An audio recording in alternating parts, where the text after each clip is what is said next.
Hello বন্ধুরা, আপনারা সবাই কেমন আছেন? আপনাদের জন্য নিয়ে আসছি একটা নতুন স্যুপের রেসিপি। হঠাৎ আমার ছেলে স্যুপ খেতে চেয়েছে, রান্না করতে গিয়ে দেখলাম স্যুপ 1 প্যাকেট আছে। এখন আমাদের ঘরে মেম্বার হচ্ছে 4 জন। 4 জনের জন্য 1 প্যাকেট স্যুপ কিভাবে রান্না করেছি তাই আপনাদের সাথে শেয়ার করলাম।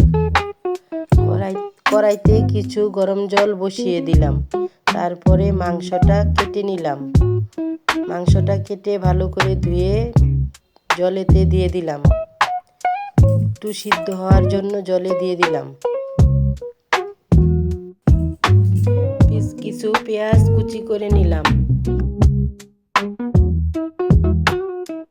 মাংসটা সিদ্ধ হয়ে গেছে, নামিয়ে নিলাম। এখন সব কিছু একসাথে কুচি করে নিলাম।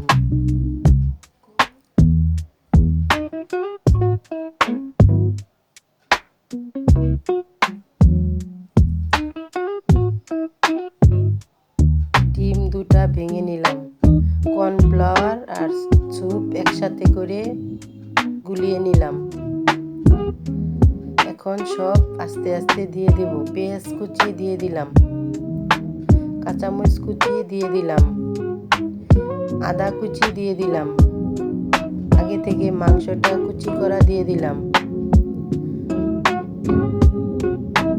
রসুন কুচি দিয়ে দিলাম। এখন একটু নেড়ে চেড়ে নেব। লবণ দিয়ে দিলাম, কর্নফ্লাওয়ারটা দিয়ে দিলাম।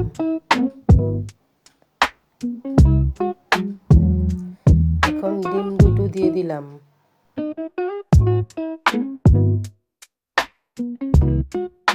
এখন ভালো করে মিশিয়ে নিব। এখন হয়ে গেছে, ধনিয়াপাতা দিয়ে দিলাম। এখন আমার স্যুপটা হয়ে গেছে, এখন আমি পরিবেশন করে নিলাম। বন্ধুরা, এটা আমার নতুন চ্যানেল। পুরা ভিডিওটা দেখার জন্য আপনাদের ধন্যবাদ।